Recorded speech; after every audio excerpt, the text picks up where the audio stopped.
Hi guys, నేను శాంతి. మా పిన్ని టెంపుల్కి వెళ్దామంటే నేను రెడీ అయిపోయాను. మా పిన్ని రెడీ అయ్యి ప్రసాదం అయితే వండుతుంది. మా పిన్ని ఫస్ట్ ఇంట్లో ఉన్న పూజ గదికి అయితే దీపం పెట్టేసింది. అది అయిన తర్వాత మేము బయలుదేరాం. ఇంకా పిన్ని నేను అలా నడుచుకుంటూ వెళ్తుంటే మధ్యలో మా కాలేజ్ కనిపించింది. ఇదే మా ఇంటర్ కాలేజ్. మేము ఇక్కడ చదువుకున్నాం. మేమైతే దుర్గమ్మ టెంపుల్కి వచ్చేసాం. ఫస్ట్ ప్రదక్షిణాలు చేసాం. ఇంకా మా పిన్ని పసుపు, కుంకుమ, పువ్వులు, ప్రసాదం అన్నీ దుర్గమ్మకి సమర్పించేసింది. తర్వాత దీపం కూడా పెట్టేశాము.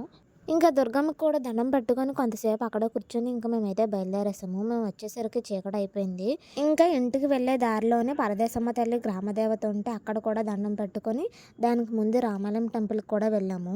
ఆ టెంపుల్ అయితే చాలా ప్రశాంతంగా ఉంది. ఇంకా అక్కడ కూడా దండం పెట్టుకొని ఇంకా మేమైతే ఇంటికి వచ్చేసాం.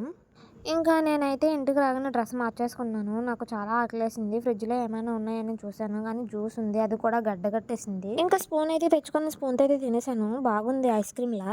వీడియో కానీ నచ్చితే లైక్ చేయండి.